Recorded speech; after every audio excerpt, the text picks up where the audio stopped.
All right. Well, hello. And I hope you're ready for my next Thursday live session, which will be on February 11th at 5 o'clock p.m. Eastern Time on my YouTube channel. We're going to do a manual calculation of available fault current. And we're going to use the per unit method to do that. I'm not using the point-to-point method. We're going to take and go through and show you what goes on behind the scenes in programs like SKM, Systems Analysis, and others.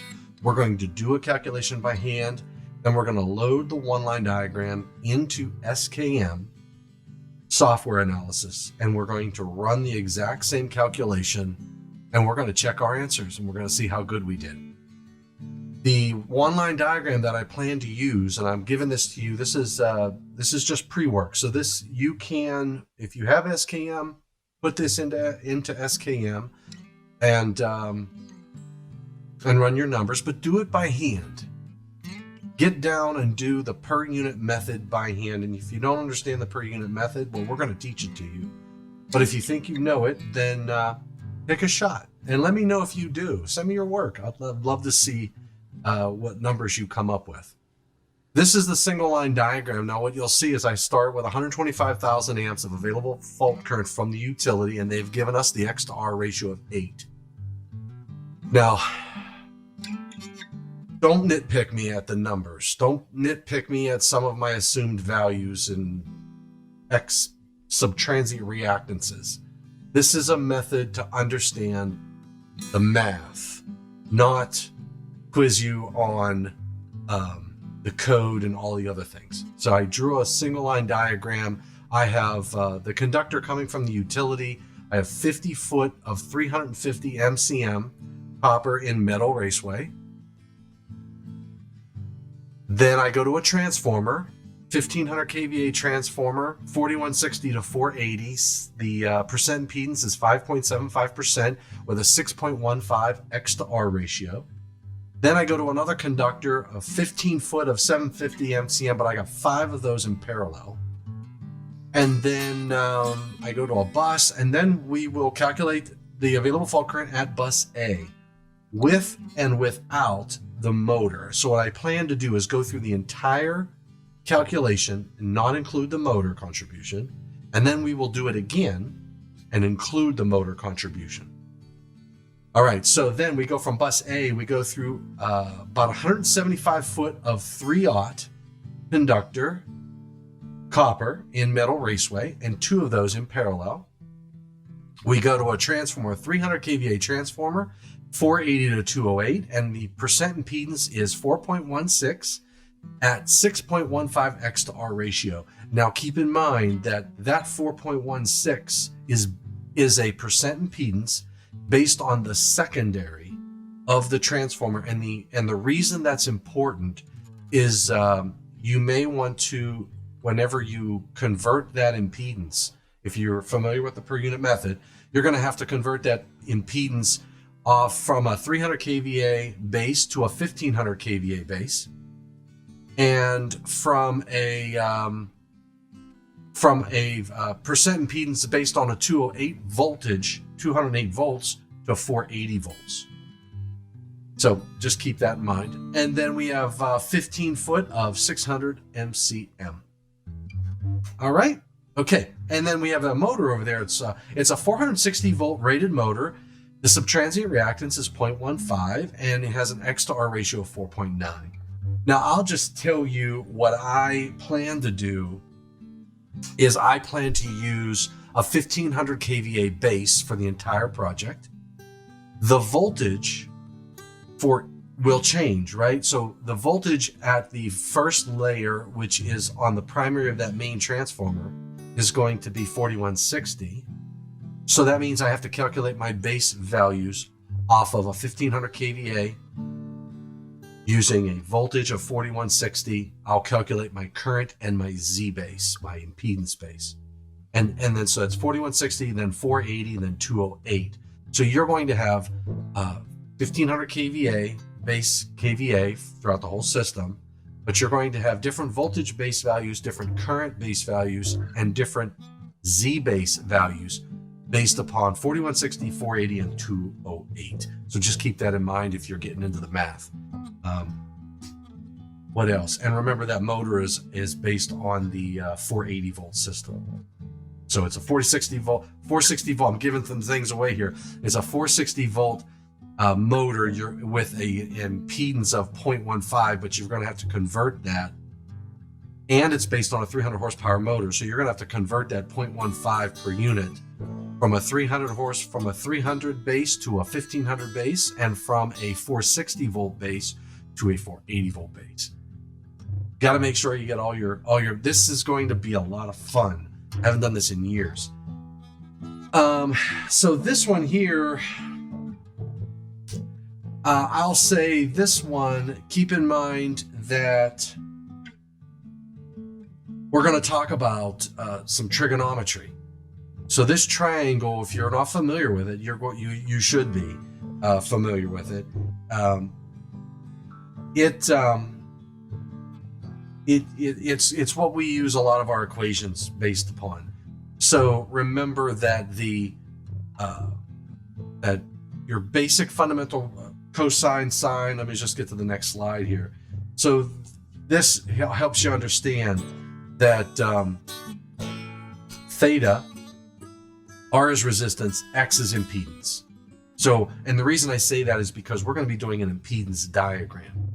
To do a short circuit study by hand, we have to convert all of our electrical components into a real and reactive component. And we're going to base our math on this triangle. And we're going to base all of our math on something you probably learned in high school. And we call it complex variables in college. So cosine theta is opposite over adjacent, cosine theta is opposite over hypotenuse, tan of theta is opposite over adjacent, sine theta is adjacent over hypotenuse. And then you can, based upon those equations, you can calculate your theta. And the one we're going to use the most right there. Because remember what I just showed you on the run line diagram, we said we had 125,000 amps coming from the utility with an X to R ratio of 8.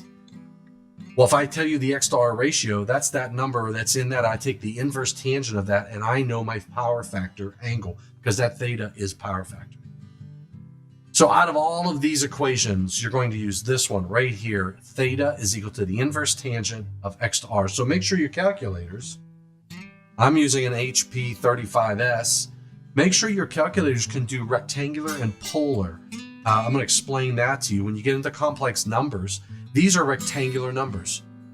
So I can represent Z, the magnitude, the hypotenuse, in rectangular format via an R plus a JX. And J, remember, is an operator. When I square J, it becomes a negative number, -1. So got to brush up on your complex numbers. So this is getting into power systems engineering. This is right at the core of power systems engineering. There's your theta equals inverse tangent of X over R. You're going to love that equation. The other equation is the magnitude of Z is R squared, is the square root of R squared plus X squared, right? So you take R squared plus X squared, add those together, take the square root of that, and that is your hypotenuse. That's trigonometry. The theta, that angle, is the inverse tangent of X to R. So what we're going to show you is that I can represent that instead of rectangular format, I can put it in a polar format. We call them phasors. And basically it's a magnitude of Z, which is that R squared plus X squared, the square root, at an angle of inverse tangent of X to R. So I can represent any electrical component that can be broken up into a resistance and an impedance into a phasor, which is a magnitude at an angle. And I'll tell you why these are important. When you get to the rectangular, if I'm going to add two the impedances together that have a real and reactive component, if I'm going to add them together, I'm going to use rectangular coordinates. If I'm going to multiply those, I'm putting it into polar coordinates, and I'll explain that why. So in adding complex numbers, so if I have two conductors that have a real and reactive. And I'll tell you that the impedance values that we're going to use for conductors are going to be based upon the 2020 version of the National Electrical Code. And you go to the chapter 9, which is tables. So you go to chapter 9 in the book, tables, and you go to table 9. So it's very easy to remember. Table 9 in chapter 9. Don't go to annex of tables. In Annex C, don't do that. Go to chapter 9, table 9, and you will see there are, for various sizes of conductors, you have a column in there for X sub L, and you have a column in here for R, resistance. So resistance and X. So what we're going to do is this: if I'm going to add two conductors in series, I'm going to take R1 plus R2, X1 plus X2, and that becomes my new real and reactive. And if I want to put it into a phasor format, that summation, I just take that R1 plus R2, I square that, and I add X1 plus X2 and square that, and take the square root of that, and that's my new magnitude of my new added number. And I can get a magnitude, put it into a phasor, polar coordinates, an angle, or a magnitude and an angle. But whenever you're adding, don't do it in polar format. This is the way you need to do it. Unless you're using a calculator. You can add, the calculator will do the math for you. That's what I will be doing tomorrow, probably, or Thursday next week. I will probably be using my my HP computer here and calculator, and I'll be putting everything in polar format. So whenever I add or divide or subtract or multiply, I'm just going to use, because this is doing the math. If I was going to do it completely by hand, I would do what you're seeing here. Now, if I am, this is, yeah. So this is, so if I'm adding, so there's this is basically what you're doing. When you're adding, you're taking R1, X1, and you're adding R2, X2. And then that total new large triangle is basically your, so if I did the new large triangle, let's just do a pen. So if I extended this over and up, that's my new triangle. That's my resultant. So there's my Z, and that's my new angle, whatever. So if this was down a little bit further, my hypotenuse may be this way. So it all depends on what all your values are, but essentially you're going to add these up to create one larger triangle with a different angle, so you have a different power factor. We will also, if you're multiplying, multiplications are very easily done using polar format. So you would put it into the phasor of a magnitude at an angle, and when you multiply, you take Z1 times Z2 and you add the angles. So very simple to multiply complex numbers in when they're in polar format. If you divide, keep them in polar format, you take Z1 divided by Z2 magnitudes, and then you subtract the angles, theta 1 minus theta 2. So we're going to be doing all this math. So just have these equations ready, and as we go through the system. Now let's talk. I'm just going to give you a little real brief understanding of per unit. Per unit is basically almost like it's a percentage. So it's actual over base. So I per unit is I actual over I base. And remember earlier I said we're going to calculate I base. We're going to calculate Z base. We're going to have a V base, and we have a kVA base. And from those, I'm going to calculate an I base and a Z base, and those are going to be two key numbers. And then when I actually calculate a per unit value, to convert that into an actual available fault current at a specific bus, I take my per unit calculation and I multiply that by my base value, and I get my actual.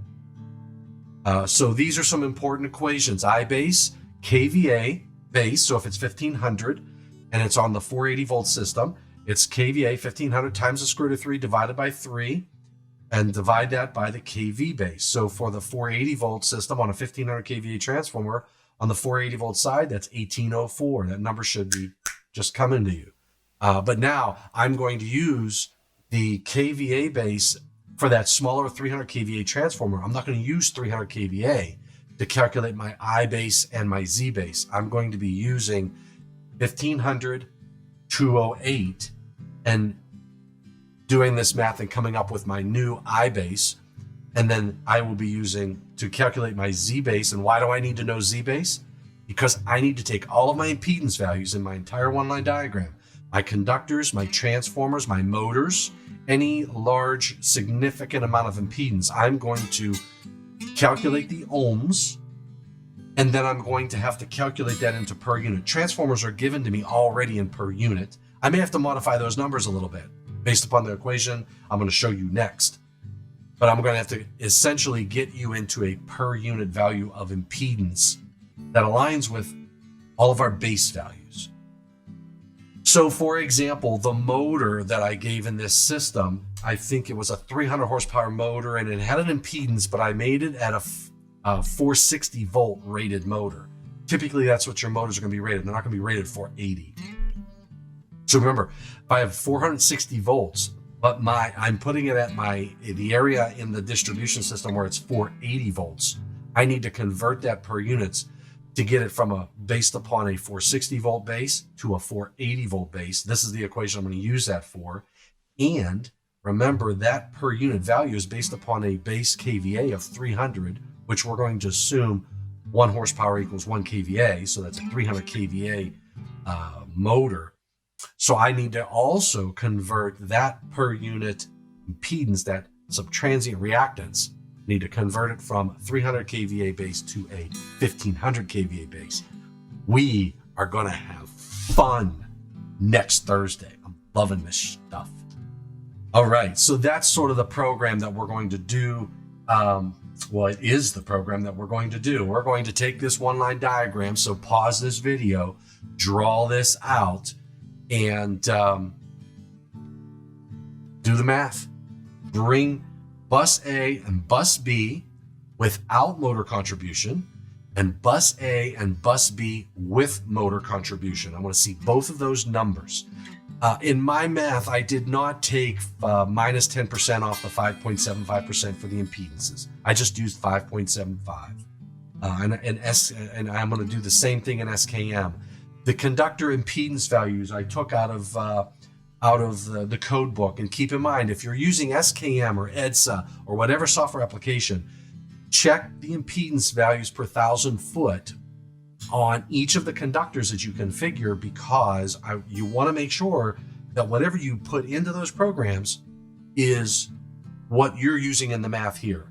So, and I know in SKM, the values, I had to tweak my values to get them to match exactly what the NEC had. Another trick here to remember is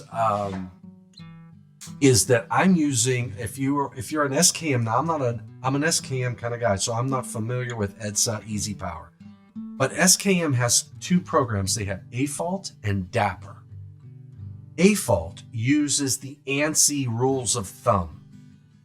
And it's going to be just straight math. What I'm doing is using per unit, exactly what I'm doing. So our numbers technically should be very close to the numbers we get in SKM. Ooh, this is going to be it, because I'm just going to do this next week. I'm not going to play around and try to.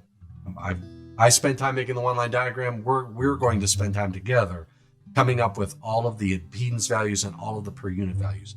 But I will just say I've done this a while ago, and it was a process where I had to make sure that I had the right impedance values. We want to check our numbers. So that's one trick, and it's the ANSI method. So make sure your impedance values and the X to R ratio. So make sure you put the X to R for the utility. Make sure you put the X to R for each of the transformers, okay? I think that's it. So I'm looking forward to a good Thursday Tech Talk on the 11th next week. And today is Saturday, so you've got Sunday, Monday, Tuesday, Wednesday. You've got 4 days to do some math and bring your numbers to the table. Because what I'm going to do when we open it up, I'm going to find out who did it. And if you do it, send it to me. send me an email, Thomas A. Domitrovich at eaton.com. So let me see if I can put that here. Give me my email address. Oh, wrong keyboard. Thomas, I'll just do it to this. Do it to my. Do it to my. My personal email address. Jeez, oh man. My personal email address. Gotta get to the there it is. All right, so here we go. Put it right up here. tdimitrovich at gmail.com.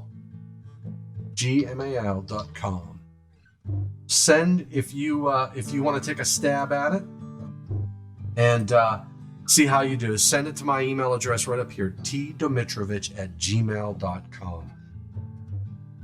That I will keep an eye on that, and we'll see. I'm looking for bus A and bus B without motor contribution, bus A and bus B with motor contribution. And what we're going to do is we're going to do this all by hand, and then we're going to model it in SKM. We'll do that together. I'll show you how I change my numbers and what I picked to get us going. And we're going to run it in SKM with and without that motor, and we're going to see how close we come with our numbers and see where we screwed up. All right. See you on Thursday. Don't forget, subscribe to my channel and hit the bell. I'll let you know when I put stuff up there. So looking forward to seeing all of you online this Thursday. Take care. God bless. Stay safe. Please stay healthy.